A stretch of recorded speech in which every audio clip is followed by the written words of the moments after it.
Mr. Harrington, you paraphrased the mission, and I think quite well. Mr. Scott, you hit the nail on the head. The mission specifically is to ensure that customers of regulated utilities receive safe, adequate, and reliable service at just and reasonable rates. And a fair corollary of that statement would be that in discharging your duties, you will have an obligation to protect the public from unsafe, inadequate, and unreliable service, the cost of which is unjust and unreasonable, which is simply the corollary of the public's mission. So I have a question. Do you believe that allowing annual salaries as high as $8 million for power company executives constitutes a just and reasonable level of compensation for inclusion into the electricity consumers rate base? And I'd appreciate just a very simple yes or no answer to that question. Not trying to trap you, just a yes or no, please. I don't think I could give you a yes or no question Well, on that, because you'd have to look. we're trying to pin you down a little Yeah, I know. tonight. You But you have can't to look wiggle out at of it. it. $8 million sounds like a huge amount of money, but it has to be put, which it is, obviously. Yeah. But it has to be put in context. I mean, it's the same thing, I guess you could look at any type of business, and, you know, CEOs make $8 million and a lot more sometimes. Yeah, but not going into somebody's rate base for power, Well, perhaps, all right? that's That's what I'm asking you. Is that a fair and just amount of money to get incorporated into your consumers, the people you are going to be bound to protect, into their customer rate base? Because that's where it's going. The head of NSTAR makes that kind of money, plus. The head of Northeast makes that money, plus. Gary Long makes $4 million, plus. And everybody in this room is paying for that. And your obligation as PUC commissioners will be to protect us from unjust charges. My question is just very simple. I would just like a simple yes or no. Is an $8 million compensation for an executive of a power company a fair and just amount of money to go into our rate base? I'm afraid that putting on that specific, I'd have to say that would be something, a question I couldn't answer, simply because that would come before the commission in a rate hearing, and that would be a contention issue. And if I was to say it's unjust, then I would be predisposed biasing myself, and I could have to be recused from that. Well, at some point you got to allow yourself to get pinned down so that we, as the people who you're representing, can decide whether you're a fair and impartial representative of us in this process. And unless you give us a yes or no, you're not going on the record. We want you on the record. I can't go on the record at this time, because the way it works is you have a hearing, that's going to be brought up. If you or anybody else wants to bring those questions up and ask them, the decision has to be made by what's on the public record and what came up at the hearing. And if I was to say in advance of that hearing that I think anything over $2 million or $8 million or $1 million is too much, then, and you could say, we want him removed because he's already decided and he's not basing it on the facts presented in the hearing. It's a semi-judicial process, and it's sort of like a trial to some extent. You have to base it on the evidence that's brought in there during the hearing. And that's not the question. Well, I think Mr. Scott, could I get an answer from you, sir? I'll give you a slightly different version. It's probably going to be the same thing. No, it doesn't strike me per se, but even Thank you. But That's even then, I would have to look at the full case that comes before us. That's all I wanted was a simple yes or no. Everybody in New Hampshire that's chosen to become a civil officer is required, before they accept the public's trust and before they proceed to execute the duties of their office, to make the following declaration, and I quote, "I do solemnly swear that I will bear faith and true allegiance to the United States of America and the state of New Hampshire, and will support the Constitution thereof, so help me God." This solemn commitment includes defending recently passed Article 12A, which prohibits the taking of a person's property for purpose of private development or other private use of the property. You, sir, Mr. Harrington, have already referred to the Northern Pass twice this evening as a private developer and as a private development.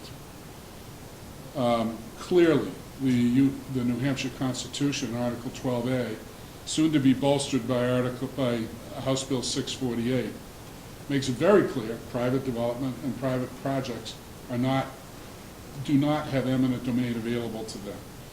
My question to you is, would you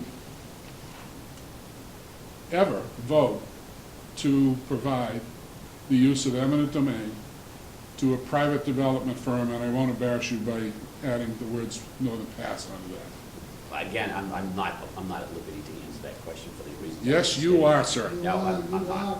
Yes, you are, sir. No. Mr. Scott, can you answer that question for us, please?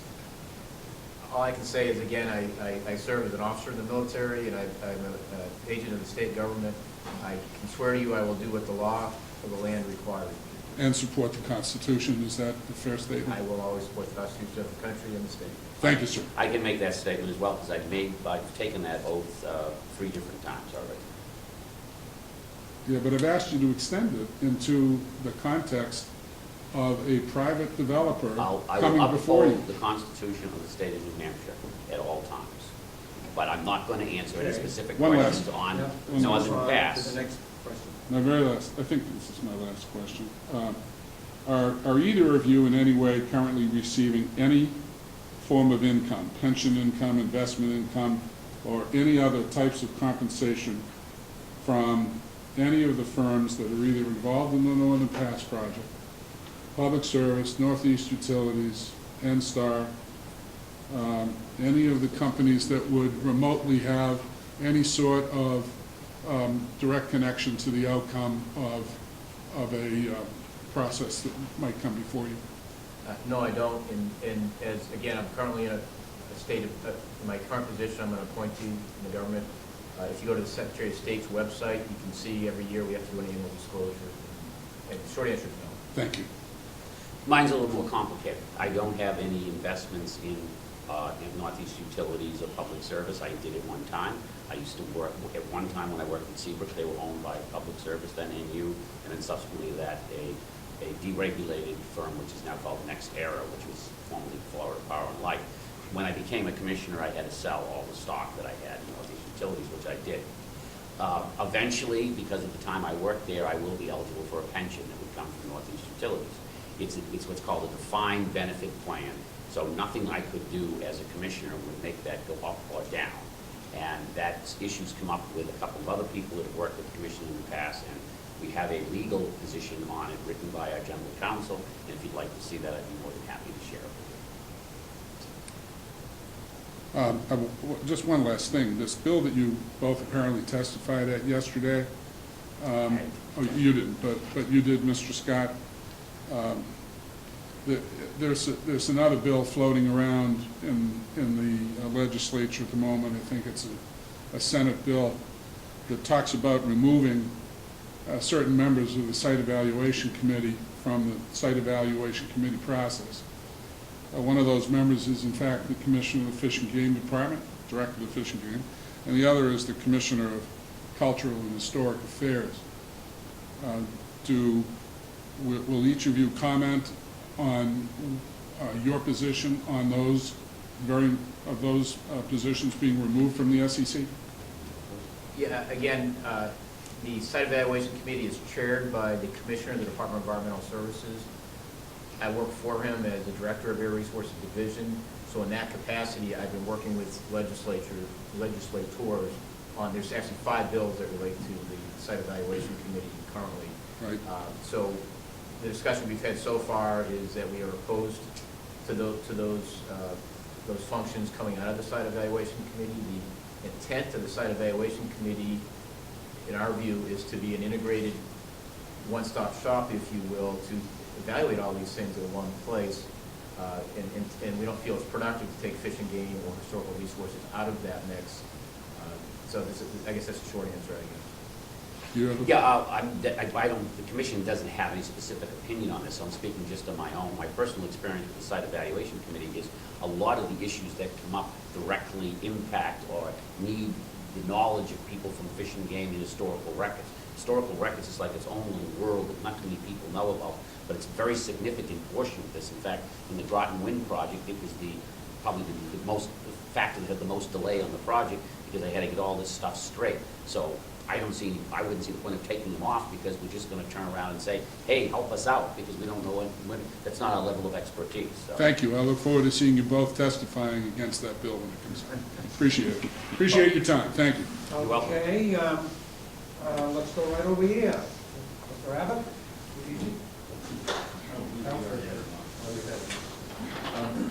Actually, I have a question that's sort of more 40,000-foot public policy question, and that is, there's been a lot of discussion over the last 5 to 7 years down in Washington about changing the traditional privacy that states have had in making decisions about siting the long-distance power lines like Northern Pass.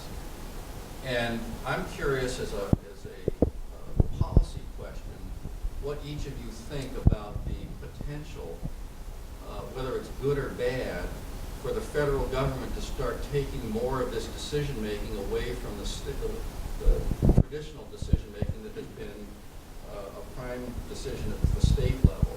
Because I think personally that New Hampshire has a lot to lose if the federal government starts trumping what has traditionally been a state's right and making those siting decisions. And I'm just curious, from a public policy perspective, what each of you think on that.